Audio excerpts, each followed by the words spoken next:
Although we have more games than ever, meaning everyone's got their special game out there, whether you found it or not, it means you're bound to miss some amazing releases too. As a result, there's plenty of games that have been forgotten over the years since their release, which absolutely deserve better. I'm Jess from WhatCulture, and here are 10 forgotten video games that deserve more love. Number 10, Croc, Legend of the Gobbos, 1997. Out of the assortment of cutesy adventure games from the late 90s and early 2000s, it's the likes of Super Mario 64, Crash Bandicoot, Banjo-Kazooie, and Spyro, which are still highly spoken of decades later. One title that never gets brought up alongside those names, though, is Croc, Legend of the Gobbos.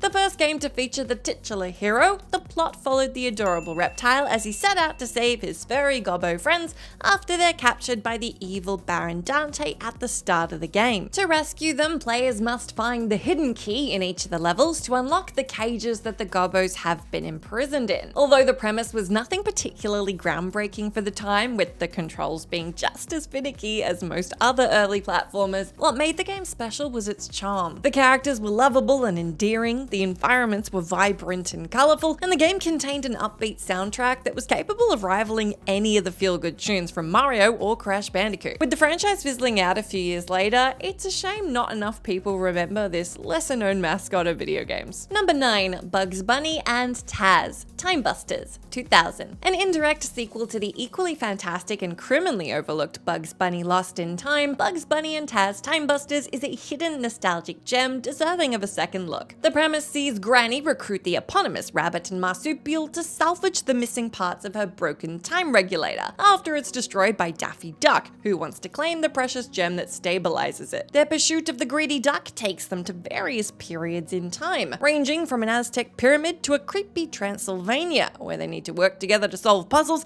defeat bosses, and hunt down an assortment of collectibles. With each of the characters possessing their own unique set of abilities, the game's core mechanic involves switching between each hero in order to complete certain tasks. While some obstacles involved Bugs burrowing through a hole or Taz pushing a heavy object, others required the pair to cooperate. From bouncing on Taz's head to throwing Bugs across gaps, this element of teamwork added a brilliant twist to the platforming formula. Moreover, this game worked even better while playing with a friend. Complete with some hilarious gags and colourful levels, Time Busters is an underrated classic from the PS1 era. Number 8, Indiana Jones and the Emperor's Tomb, 2003. Instantly recognized by his iconic whip and fedora, Indiana Jones is one of the most beloved characters in pop culture, whose globe-trotting treasure hunts have thrilled audiences for decades. Alongside his big screen outings, Indy has likewise appeared in several video games, with the notoriously cryptic Atari game and cult gem Fate of Atlantis being some of the more famous examples. However, one game that doesn't get nearly enough attention is the Emperor's Tomb. Set before the events of Temple of Doom, Emperor's Tomb followed the eponymous hero as he searched for the Heart of the Dragon, a mystical artifact with supernatural properties, before it can fall into the wrong hands. Taking players from forgotten jungle ruins filled with traps to thrilling shootouts in Hong Kong, this was the quintessential Indiana Jones adventure, brimming with puzzles to solve and enemies to fight. Adding to the fun was a satisfying combat system that let players attack Nazis with improvised melee weapons whenever they ran out of ammo. They could even use Indy's trademark whip to help even the odds when they weren't using it to swing across large gaps. Despite some admittedly wonky controls, this was everything fans could want from an indie game. Indie game,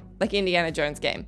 Not indie game, you get it. Number 7, Crash Bash, 2000. Making their first appearance in 1996, lovable marsupial Crash Bandicoot has since become an instantly recognizable part of gaming history, whose colorful platformers are adored by all who've played them. The Crash Bandicoot franchise has seen a resurgence in recent years with the Insane trilogy and Crash Team Racing Refueled, which have introduced a new generation of players to Crash and friends. Part of this series that remains buried in time, though, is Crash Bash. Although this was the first Crash Bandicoot game not to be developed by Naughty Dog, Crash Bash nevertheless took the series' zany style and humor and combined it with the sheer chaos of Mario Party. The result was a party game that was an absolute blast to play alone or with up to 3 friends. From attempting to knock rivals off a tilting sheet of ice, battling in tanks, or defending a goal with a hovercraft, each of the 6 game modes and their variations were as fun as they were challenging. With this game's only legacy today being unique character Roo appearing in Crash Team Racing Refueled, Crash Bash needs to make a comeback as soon as possible. Number 6, Prince of Persia: The Forgotten Sands, console version, 2010. Although its roots trace back to 1989, the Prince of Persia series is best known for 2003 smash hit The Sands of Time. By combining challenging and fluid platforming with stylish combat and a unique time manipulation mechanic, this Ubisoft title revolutionized the action genre. The game's monstrous success would lead to a succession of sequels and reboots, each as critically acclaimed as the last. Despite this series' renown and reputation, the ironically titled Forgotten Sands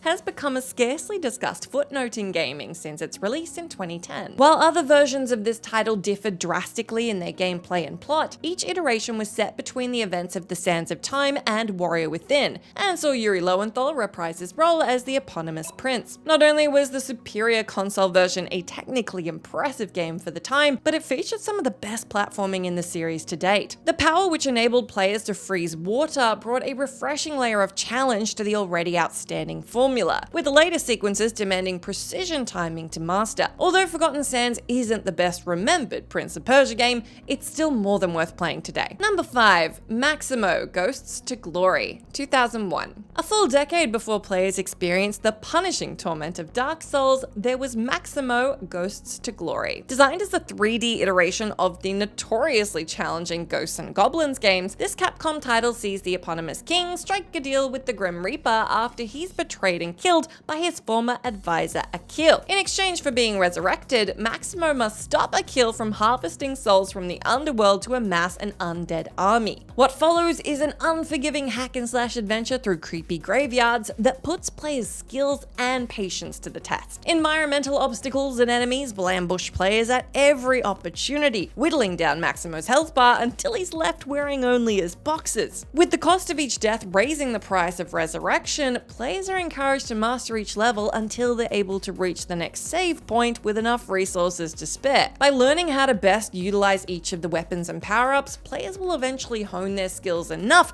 so they can progress a little further each time, with each small victory feeling like a massive accomplishment. For those bold enough to face the masochistic difficulty, Maximo is an underappreciated gem that's more than worth revisiting. Number 4. Peter Jackson's King Kong, 2005. From the likes of Catwoman and Charlie's Angels to Atari's catastrophic E.T. the Extraterrestrial, video game movie tie-ins have a history of being, well, terrible. One of the few exceptions to that rule, however, is Peter Jackson's King Kong. Made in collaboration with Peter Jackson to ensure the game stayed true to his vision, this game took players to the heart of the perilous Skull Island, where they'd relive the events of the film from the perspective of both scriptwriter Jack Driscoll and Kong. Presented with eye-widening visuals, this tie-in game captured the sense of scale and adventure that was presented in the Oscar-winning flick to marvelous effect. While playing as Jack, a scarcity of ammo encouraged players to think on their feet by using makeshift weapons as well as the environment to defeat or outwit the island's nightmarish inhabitants. Comparatively, Kong's sections allow players to experience the creature's immense strength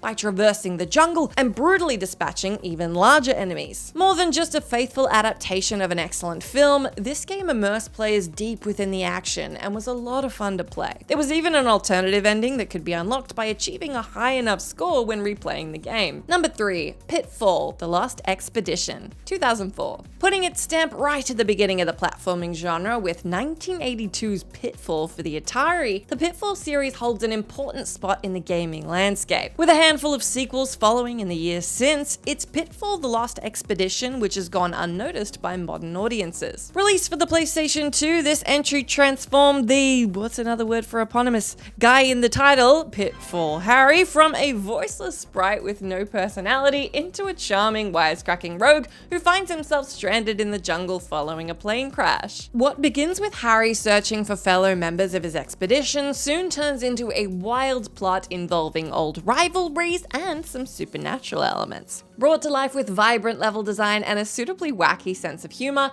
this game made for a wonderfully entertaining time. As players progressed through the game, they'd acquire a selection of items and abilities that allowed them to access previously unreachable areas. This opened the map in interesting ways and made exploring the jungle feel like a proper adventure. Although this entry was nowhere near as difficult as the original with its devious traps, it's the endlessly likable charm of this sequel which makes The Lost Expedition a hidden treasure that's well worth seeking out. Number 2. SpiderMan: 2000. When it comes to Spider-Man video games, you're mostly going to hear about Insomniac's outstanding Spider-Man outings or the fan-favorite movie tie-in for Spider-Man 2, as those tend to get the most attention, and rightly so. However, there was another phenomenal game to feature everyone's favorite web-slinger, and that was Neversoft's Spider-Man, which released back in 2000. Featuring narration from the late legend Stan Lee, the game's plot saw Spidey working to clear his name after he was framed for a robbery by an imposter Spider-Man. Along the way, his investigation causes him to cross paths with a lengthy list of iconic villains and cameos from other Marvel characters, including Black Cat, Daredevil, and Punisher,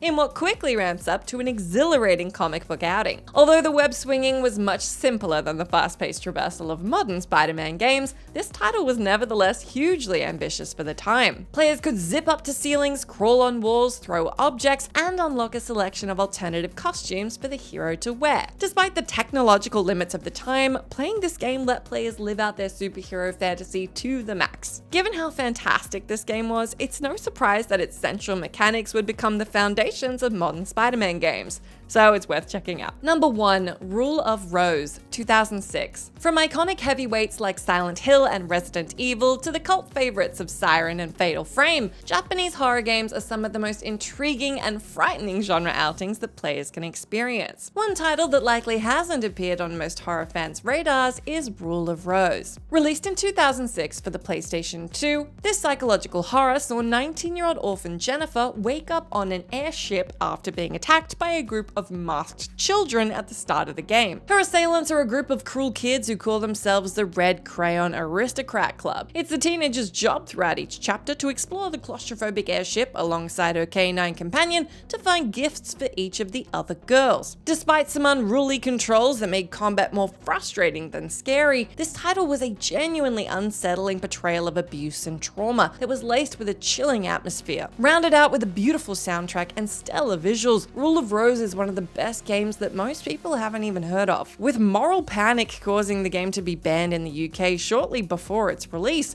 some players may have never gotten the chance to play this overlooked masterpiece.